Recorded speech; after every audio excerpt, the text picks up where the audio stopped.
ഭാര്യ എന്ന് പറയുന്നത് ഒരുപക്ഷെ ഒരു രക്തബന്ധമല്ല ഭാര്യ ഭർത്തൃബന്ധം എന്ന് പറയുന്നത്.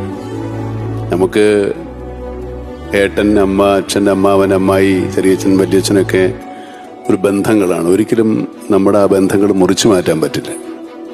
പക്ഷെ ഭാര്യ വേണമെങ്കിൽ മുറിച്ചു മാറ്റാവുന്നൊരു ബന്ധമാണ്. നമ്മൾ ആലോചിക്കേണ്ട ഒരു കാര്യം, ഈ ഭാര്യയിലൂടെയാണ് ഈ ബന്ധങ്ങളെല്ലാം നമുക്കുണ്ടാവുന്നത്.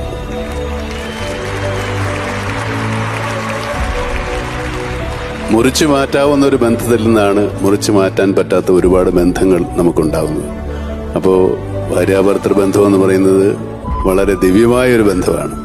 പരസ്പരം രണ്ട് മനുഷ്യരും മനസ്സിലാക്കി, രണ്ടു തരം ചിന്തകളും ചിന്താഗതികളും രണ്ട് മനസ്സുമുള്ള രണ്ട് വ്യക്തിത്വങ്ങൾ ഒന്നു ചേരുന്നതാണ് ഭാര്യാഭർത്തൃ ബന്ധം.